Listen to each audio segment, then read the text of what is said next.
Les invito a que me acompañen a leer la primera carta del apóstol Pedro. Primera carta del apóstol Pedro, el capítulo 2. Nos vamos a ubicar allí, primera carta del apóstol Pedro, capítulo 2, el verso 9.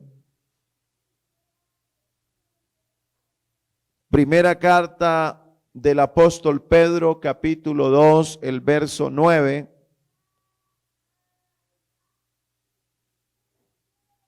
Me gusta la forma en que el apóstol utiliza este sentido de pertenencia para los que son llamados de parte del Señor. Y nos está señalando a la iglesia que ha creído en el nombre de Jesús, le está diciendo esto.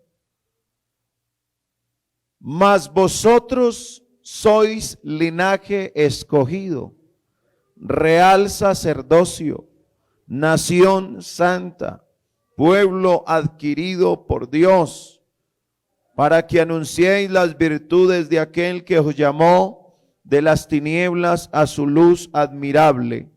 Vosotros que en otro tiempo no erais pueblo, pero que ahora sois pueblo de Dios, que en otro tiempo no habíais alcanzado misericordia, pero ahora habéis alcanzado misericordia. Quiero hablarles en esta mañana sobre una pregunta. ¿Quiénes son los llamados a cumplir la misión? ¿Quiénes son los llamados a cumplir la misión? Ubíquese, tenga la bondad. El apóstol Pedro resalta esa obra tan bondadosa y maravillosa que Dios ha hecho en nosotros. Y nos está hablando del valor que el Señor nos ha dado a nosotros, donde nos dice, mas vosotros sois. ¿En qué nos ha convertido el Señor? Habla de un real sacerdocio. Y para hablar de esto es necesario saber que ninguna persona que pertenece a un reino, hablando de esa familia real, se dice que los reyes, se les dice que tienen sangre azul porque pertenecen a la realeza. Todavía hay algunos países que tienen esta parte. En Inglaterra está la reina Isabel, ¿cierto? Y uno mira que los príncipes que hacen parte de esta realeza, los príncipes tienen que casarse con personas que tengan ese mismo linaje. Pero observaba que dentro de esta dinastía real, uno de los príncipes que hacen parte de esa realeza renunció a esa realeza para poderse casar con una joven que no pertenecía a ninguna realeza, sino que hacía parte de la clase social del pueblo, pero él no podía, como príncipe, no podía casarse con ella. Entonces él renunció a esa realeza para poderse casar con esa joven. Y yo, mirando la palabra del Señor, observo que el Señor, siendo el Rey de la Gloria, vino como siervo para hacer que nosotros conociésemos esta luz admirable. Y dice Juan que aquella luz venía al mundo. ¿Para qué? Para resplandecer en medio de las tinieblas. Y Jesús mismo dijo, yo soy la luz del mundo. El que me sigue no andará en tinieblas. Y el Señor, mire la expresión que utiliza el apóstol Pedro, nos llamó. Ninguno que está en el evangelio ha sido sometido obligatoriamente. Aún los que hemos nacido en un seno familiar cristiano, un día tuvimos que arrepentirnos y entregarnos al Señor y comprender que necesitábamos de Dios. Yo no necesité conocer una discoteca para saber que no era el sitio para mí, ni las drogas, ni el alcohol. Pero yo sí puedo decir que el Señor me salvó de eso, aunque yo no lo probé. Pero Dios me salvó, ¿para qué? Para que anunciara su palabra. Y le doy gracias a Dios por esta bendición tan grande, hermano. Qué privilegio tan hermoso poder nosotros anunciar esta palabra verdadera. Pero nosotros hemos sido llamados para que otros sean llamados a través de nuestro llamamiento.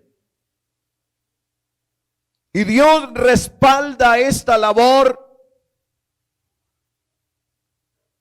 Y para ello debemos tener en nuestras vidas consagración, preparación, constancia y tener visión. Nosotros tenemos que saber que debemos tener en nuestra vida una actitud en la que muestre lo que tenemos de Dios. Es verdad que hay que hablar de Cristo, pero aún nuestro testimonio habla de lo que tenemos de Cristo. Ninguno puede predicar un evangelio más alto del que vive. Porque hay personas que predican muy lindo el evangelio, pero no lo viven. Y hay gente que dice, bueno, y si el evangelio es así, ¿por qué fulano de tal, mire, tal cosa? Pero gracias a Dios que el evangelio no es de fulano de tal, el evangelio es de Jesucristo. Gloria al Señor. San Marcos 16:15 lo conocemos muy bien. Conocemos muy bien este texto. Pero hay tres actores que aparecen en San Marcos 16:15. ¿Quiénes son esos tres actores? Id por todo el mundo. Ahí aparece el primero. El segundo, predicad el evangelio. Y el tercero, a toda criatura.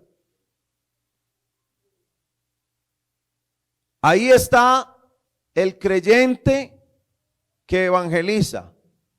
Es el primer actor. El segundo es el mensaje que se da. Y el tercer actor es el oyente del mensaje. Esto mismo aconteció en los primeros 40 años en la iglesia primitiva, de cómo el Señor se había manifestado y cuáles eran las señales que había acompañado la predicación durante esos años. Para nosotros el testimonio relatado en este escrito es muy alentador, porque el Señor le está diciendo a sus seguidores, es el Señor, vayan por todo el mundo. Y no está diciendo, en ningún momento el Señor está hablando del evangelista, está hablando del mensaje. Vayan por todo el mundo. ¿A quién le está hablando? ¿A quién le está haciendo ese requerimiento? ¿A quién se lo está haciendo? Vayan por todo el mundo. ¿Quién va a ir? Va a ir el que haya experimentado una vida en Cristo. Alguien que sea diligente, alguien que se ha preparado en Dios, alguien que busca de Dios, alguien que habla con Dios, tiene de qué hablar de Dios. ¿Y qué vamos a hablar? El Señor dice, prediquen el evangelio el que ha sido llamado por el Señor Jesucristo tiene que centrarse en el Señor Jesucristo. Y el mensaje pertenece a lo que es el Señor Jesucristo. Pero uno tiene que saber que la duración, hermano, a uno le gustaría hablar a toda hora, pero todo tiene su tiempo. Hay comidas muy ricas, muy deliciosas, que a uno le gusta hasta repetir, ¿cierto? Pero cuando usted come de más, da indigestión. O sea que uno tiene que, así como usted come con mesura, así también la palabra de Dios hay que darla con mesura. Prediquen el evangelio a toda criatura. Eso también nos permite conocer el oyente, conocer su contexto, conocer la situación que rodea a la persona. ¿Sabe que la gran mayoría de personas a las que les predicamos el evangelio son personas muy prevenidas? Hay muchas personas que escuchan la palabra por respeto, pero la escuchan ya prevenidas. Porque tienen un temor de ser engañadas las personas. Porque en este momento hay una cantidad de credos religiosos que han confundido a mucha gente sobre el tema espiritual. Y hay una cantidad de personas engañadas. Pero Dios está esperando por creyentes como usted y como yo, para hacernos pescadores de hombres.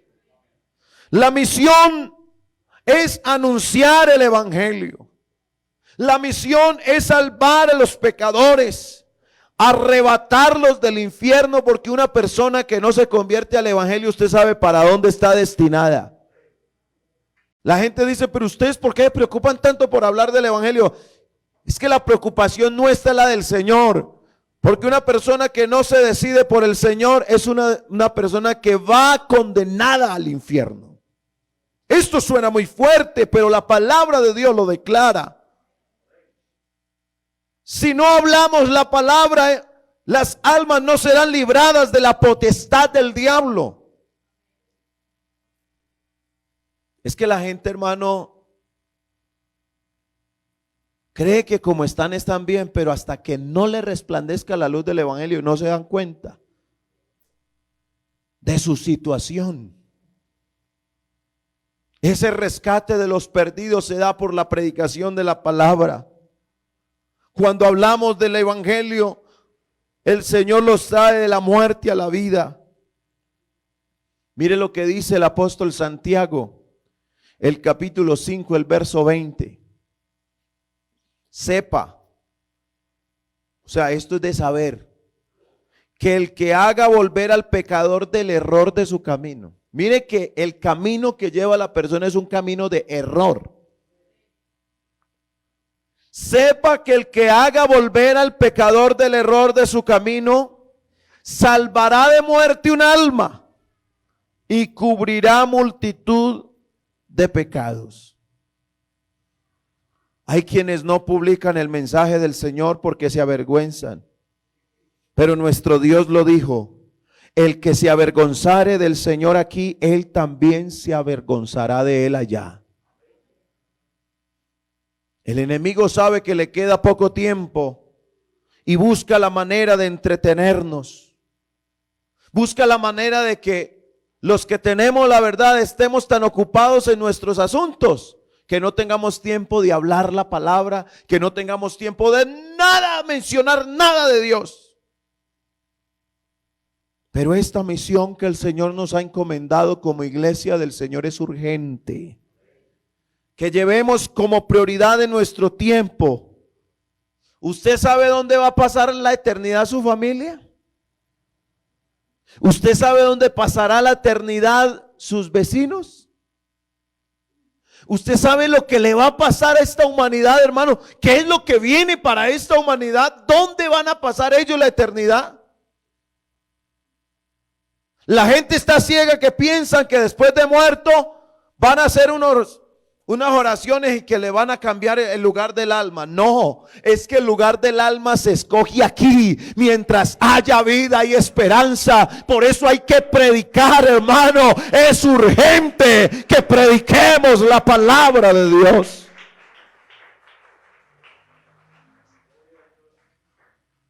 Apocalipsis, capítulo 20. El verso 12 al 15 nos dice, hablando de lo que va a pasar. Mire lo que va a pasar. Y vi a los muertos grandes y pequeños de pie ante ¿quién? De pie ante Dios. Y los libros fueron abiertos. ¿Cuáles libros? ¿Cuáles son los libros? Cuando una persona se arrepiente, se convierte a Dios y se bautiza en el nombre de Jesús, el nombre de esa persona, allá en el cielo hay un libro donde es anotado el nombre de la persona que es salva. Y mientras persevere, allá está el nombre. Si la persona así bautizada se aparte, su nombre ya no va a aparecer en ese libro. Y vi a los muertos grandes y pequeños. ¿Qué es grandes y pequeños? No es la estatura. Grandes y pequeños está hablando o refiriéndose a todas las personas grandes. Está hablando de personas que han tenido gran fama, que son conocidas en todo el mundo por su fama, sea en el deporte, sea en la música, sea actores de televisión, de cine. Personalidades de los gobiernos que tienen sus nombres muy conocidos en todo el mundo. Son grandes porque son conocidos. Y los pequeños son los que los conocerá la mamá apenas. Pero aún esas personas que ni el mundo mismo los conoce, un día estarán delante de Dios. Y mire, hermano, me encanta cómo Juan describe cómo van a estar. Dice que van a estar de pie. Y resulta que van a estar de pie porque la posición de ellos en vida no fue una posición de humillación. Por eso, mientras se predica el evangelio, toda persona que se le predica el evangelio cae rendida de rodillas delante de Jesús. Pero aquí estarán grandes y pequeños de pie ante Dios, y los libros fueron abiertos. Y otro libro fue abierto, el cual es el libro de la vida. ¿Y qué va a pasar? Y fueron juzgados ¿quiénes? Los muertos por las cosas que estaban escritas en los libros. ¿Qué van a decir esos libros? Esos libros van a decir, vea, a usted se le predicó, a usted se le mostró el mensaje, pero usted no quiso. Mire usted aquí, vea, todo va, vea hermano, la persona no es que, no, ahí es que no. Ahí no va a valer. No va a valer ese casi. Es que yo casi me bautizo. Es que yo casi me entrego. Ese casi ya no va a valer. Por eso dice, fueron juzgados los muertos por las cosas que estaban escritas en los libros según sus obras. Ah, pero es que yo no tengo problemas porque yo no he matado a nadie. Pero el que no obedece el evangelio, por eso ya es juzgado. Porque el evangelio se predica para que la persona o decida seguirlo o lo rechace. Y va a ser juzgado por rechazarlo. Por eso va a ser juzgado, porque lo rechazó. O sea, es decir, la persona fue responsable. Y el mar entregó los muertos. Ah, es que los que se ahogaron en el Titanic. Bueno, el mar va a entregar sus muertos. Y la muerte y el Hades entregaron los muertos que había en ellos. Y fueron juzgados cada uno según sus obras. Y la muerte y el Hades fueron lanzados al lago de fuego. Mire, el lago de fuego no está hecho para las personas. El lago de fuego está hecho es para el diablo y sus secuaces. Pero cuando una persona no obedece el evangelio, sino que creyó a la mentira y no creyó a la verdad, entonces le va a hacer compañía ya a este ser mentiroso. Y el verso 15 dice, y el que no se halló, ¿qué pasa? Y el que no se halló, ¿dónde? Esto suena fuerte. Y el que no se halló inscrito en el libro de la vida, ¿a dónde va a ser lanzado? Pastor, no predique eso, ay, qué miedo, porque la gente se va a arrepentir de miedo. No. Una persona que se arrepiente por miedo es una persona que va a fracasar en la vida espiritual. Porque nosotros no nos arrepentimos por miedo, nosotros nos arrepentimos porque el amor de Dios es tan fuerte en nosotros que nos hace ver la condición en la que estamos y en la que necesitamos que Dios actúe en nuestras vidas. Por eso es que nosotros tenemos esa urgencia de predicar. Porque si la gente no sabe qué es el evangelio, se va a perder. Y el que no tiene al evangelio del Señor Jesucristo ya está perdido. Por eso dice la palabra del Señor que hay que predicarle a los perdidos. ¿Para qué? Para que no sigan perdidos, sino para que ellos encuentren en Jesús la salvación de sus almas. Y hay personas que dicen, no, yo creo que el evangelio es la verdad, pero dudan. Pero el apóstol Judas está diciendo en el capítulo 1, el verso 22 y 23, a algunos que dudan, convencedlos, a otros salvad. Mire cómo dice este texto, a otros salvad. Y con esa urgencia dice, arrebatándolos del fuego. Porque una persona que no tenga a Dios está perdida. Está perdida él, y si tiene hijos, sus hijos también están perdidos. Mire, hermano, la ignorancia que hay en la gente. Si Jesús se hubiera bautizado siendo niño y él dijo que siguiéramos sus pisadas, pues todos los niños los tendríamos que bautizar. Pero si nosotros estamos siguiendo el evangelio de Jesús, y Jesús tenía 30 años de edad cuando se bautizó, ¿eso qué significa? ¿Por qué no se bautizó siendo niño sino de 30 años?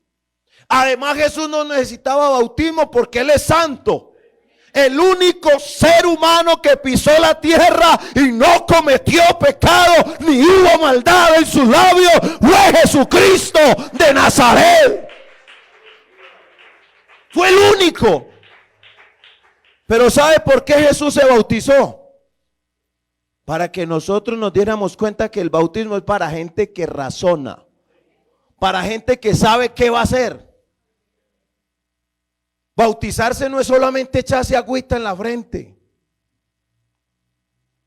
La palabra bautizar significa sumergir. Eso significa. Por eso una persona que se bautiza tiene que ser completamente sumergida en las aguas y se identifica con la muerte, con la sepultura y con la resurrección de Jesucristo.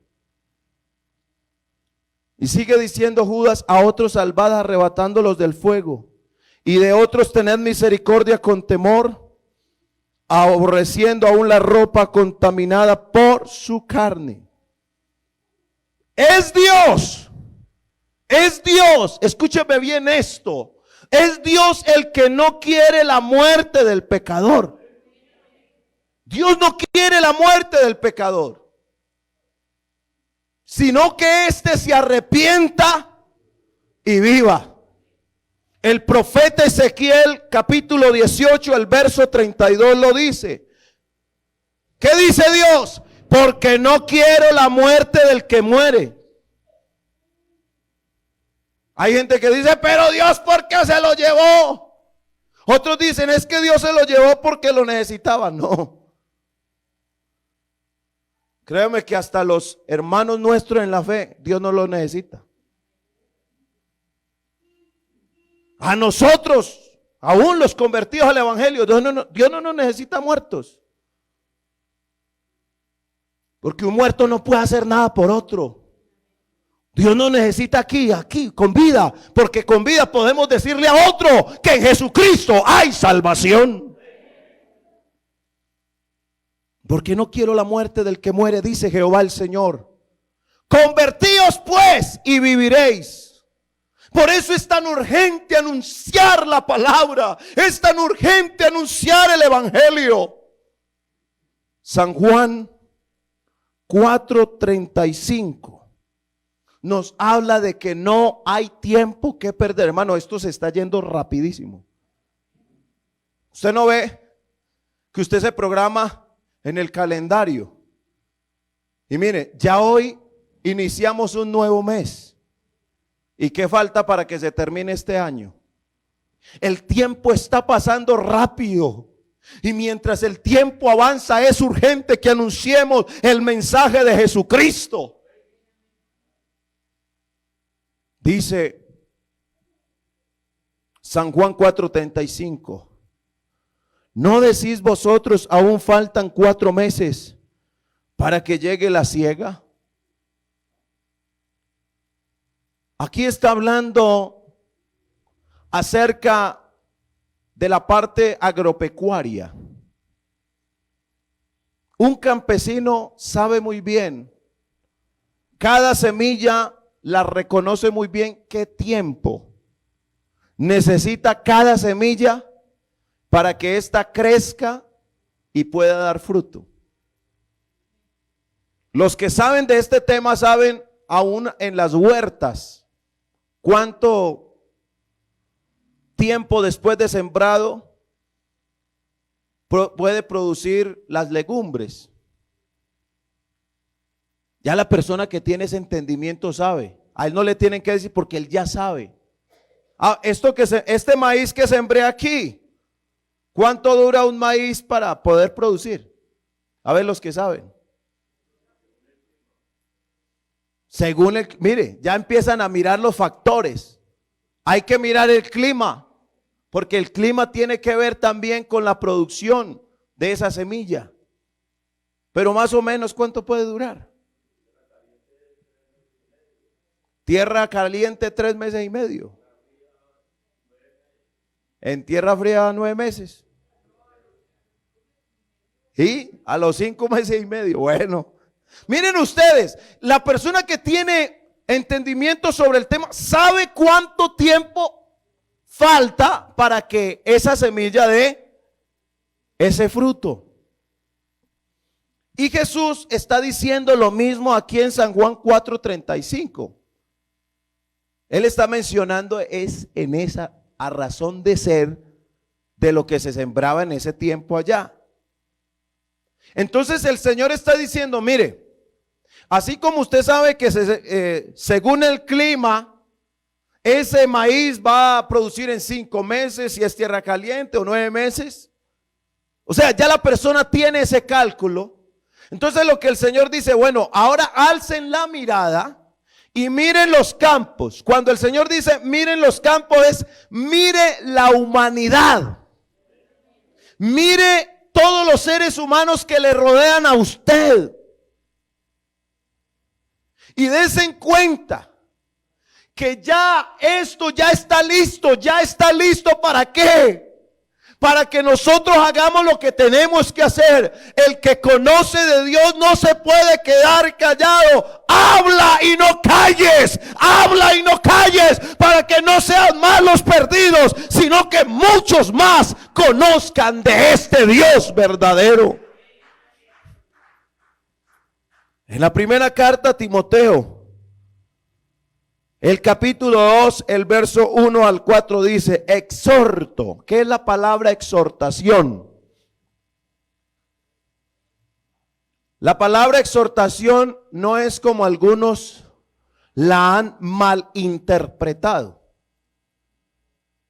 Cuando el pastor llama la atención, dicen, ay, el pastor nos exhortó.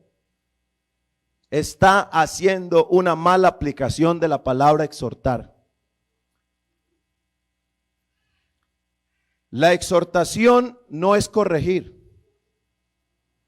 La corrección es otra cosa.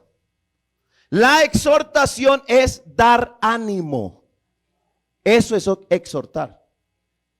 Exhortar es dar ánimo.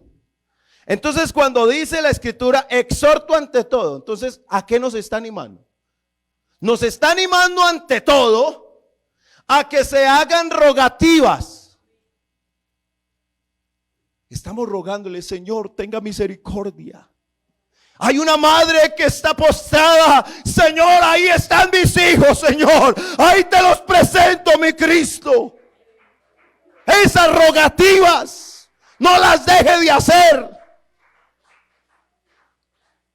Estos días una madre angustiada me llamó muy tarde la noche y me decía, pastor, estoy cansada de decirle a mis hijos que busquen de Dios. Y nuevamente le tuve que decir como este texto.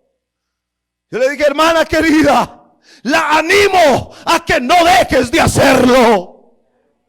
Porque está diciendo exhorto ante todo. Es decir, hay que animar a todos a que no se dejen de hacer las rogativas, que no se dejen de hacer las oraciones, que no se dejen de presentar las peticiones y acciones de gracias. Vea, hermano, como dice, por todos los hombres. Y cuando habla por todos los hombres no está diciendo del género masculino. Está hablando en el sentido general de la palabra, hombres y mujeres.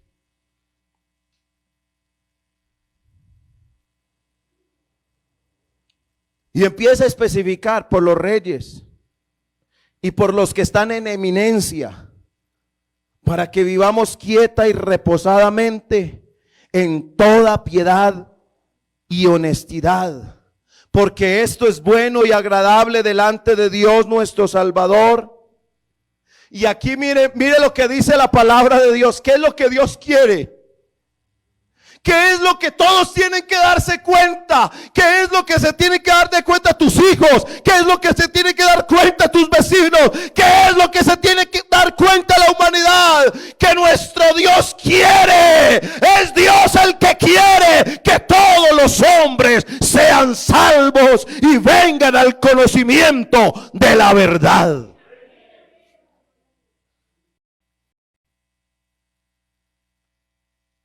Hay un número particular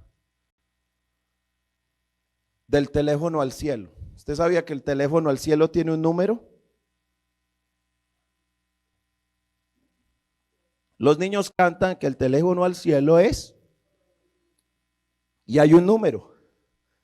Hay un número para marcar. Y ese número nunca estará ocupado. Se lo voy a dar para los que quieren llamar ahorita. 266-3927. Sí, ese es el número.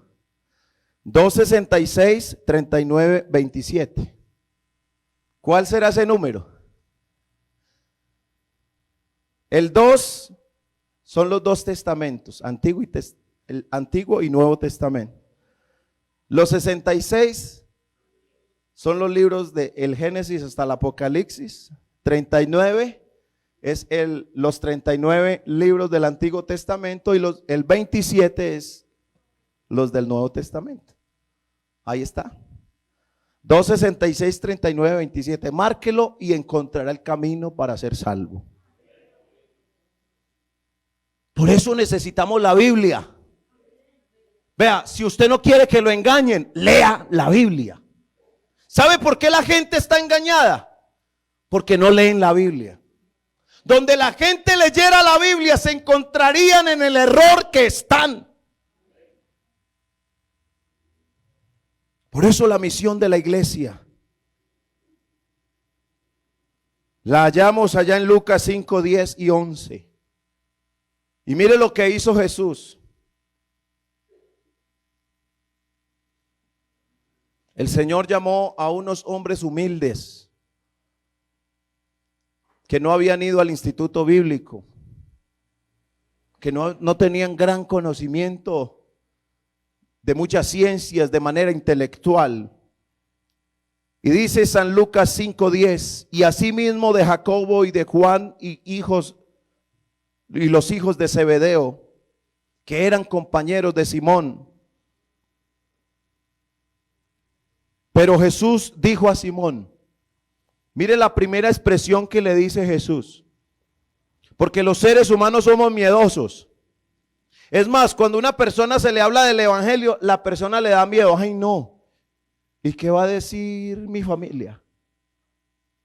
¿Y qué van a decir mis conocidos? Porque le da miedo que lo vean escuchando la palabra de Dios, que lo vean leyendo la Biblia. Algunos hasta se esconden para que no los vean leyendo la Biblia, o que no los vean que tiene alguna relación con el evangelio.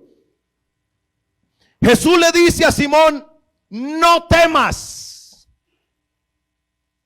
Jesús es el único que puede expresar esto, porque Él es el único que da confianza para que no temamos.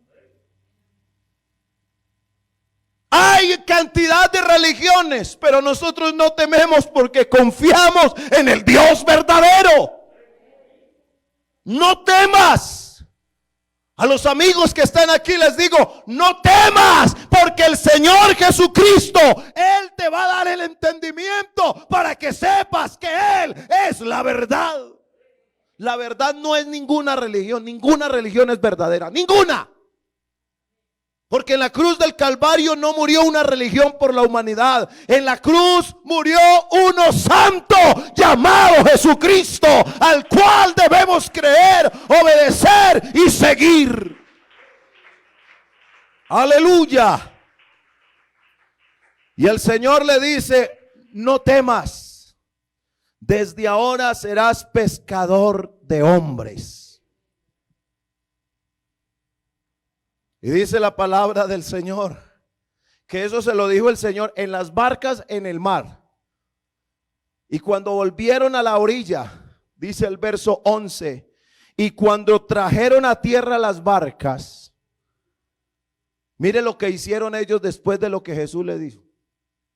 Después de la invitación de Jesús, después del llamado de Jesús, dice, dejándolo todo, le siguieron. Aquí quiero hacer una pregunta de confrontación. ¿Vale la pena dejarlo todo por Jesús? Vuelvo a reiterar. ¿Vale la pena dejarlo todo por Jesús? ¿A quién le ha significado en su vida que lo más valioso en su vida es tener a Jesús reinando en su corazón? Mateo 1:21 dice, y dará a luz un hijo y llamará su nombre como Jesús, porque él salvará a su pueblo de sus pecados. Jesús es el único que te puede salvar a ti, mi querido amigo. Lucas 19:10 nos dice, hablando de Jesús, porque el Hijo del Hombre, ¿por qué Jesús es el Hijo del Hombre? ¿Y por qué Jesús es el Hijo de Dios?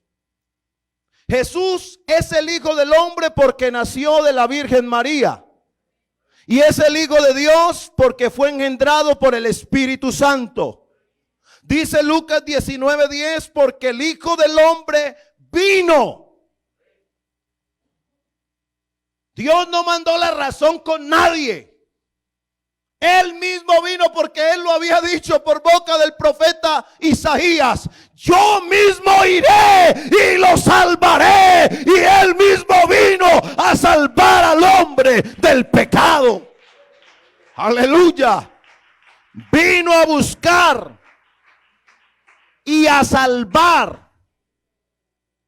Las personas dicen, pero ¿de qué nos va a salvar el Señor? ¿De qué nos va a salvar? Usted no ve la humanidad cómo va terriblemente. Un par de gays adoptaron un niño. Y el niño, como pudo, Porque muy pequeño le habló a un policía y el policía tuvo que ayudar a ese niño. Porque sus supuestos padres gay lo violaron. Si estos son los que dicen ser padres, dígame usted para dónde va esta humanidad. ¿Usted sabe en manos de quién van a quedar nuestros hijos? O sea, ¿qué le espera a esta humanidad? ¿Cómo va? Y esto en vez de mejorar, cada día se empeora muchísimo más. ¿Qué le esperan a nuestros hijos que están pequeños? ¿Qué les espera a ellos? ¿En manos de quién estará la educación unos años más adelante? O sea, esto no se va a poner bueno. Créame que la tierra cada día va de mal en peor. Y si me permite decírselo en esta hora, esto se está volviendo un Sodoma y Gomorra y peor que eso. Lo que le espera a las nuevas generaciones no es nada bueno. Pero en medio de tan tristes noticias, en medio de tan detestables noticias, hay una noticia muy buena. Hay una buena noticia que viene desde el cielo. Y mientras las noticias aquí en la tierra no sean buenas, hay una que sí es buena. Hay una que viene de los cielos. Y esa buena noticia la iglesia la debe dar.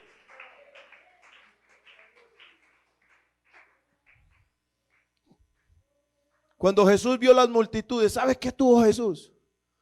Al ver las multitudes tuvo compasión de ellas, porque estaban desamparadas y dispersas como ovejas que no tienen pastor. Por eso esto hay que predicarlo. Abra su boca y predique, porque el que oye mis palabras y no las guardo, yo les juzgo, porque no he venido a juzgar al mundo, sino a salvar al mundo. La misión se traduce de forma muy clara y contundente en la encomienda dada al apóstol Pablo por el Señor Jesús, cuando el Señor se le atravesó en el camino a Saulo.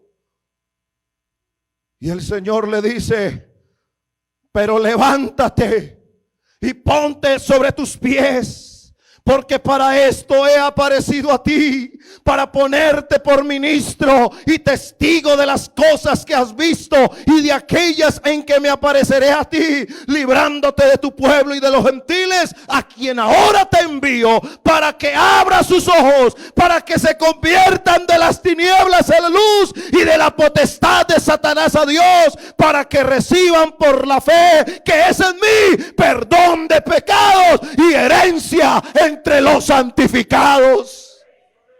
Alabanzas a Jesús. Ese mensaje hay que darlo. Es un mensaje urgente. Alguien me decía: pastor, pero usted ¿por qué tiene que gritar tanto? Es que esto sale de adentro.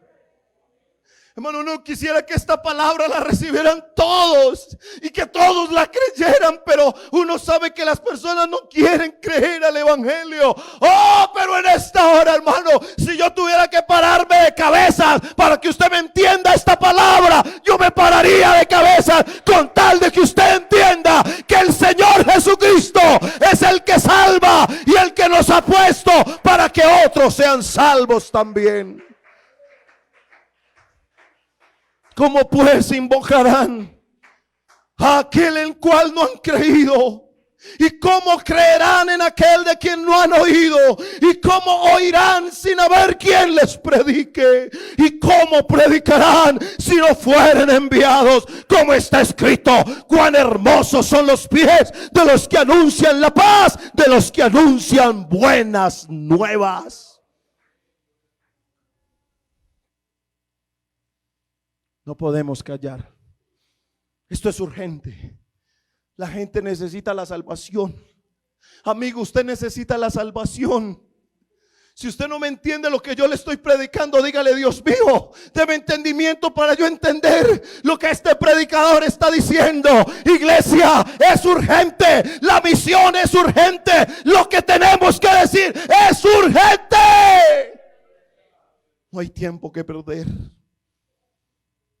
No mires tus flaquezas. Es que no soy capaz. Es que yo qué voy a decir. No mires. No te excuses. Porque desde que se inventaron las excusas nadie queda mal. Porque más bien, si tú te sientes redarguido por la palabra de Dios, le dices: Señor, si me estás haciendo este llamado a mí, ayúdame para obedecerte.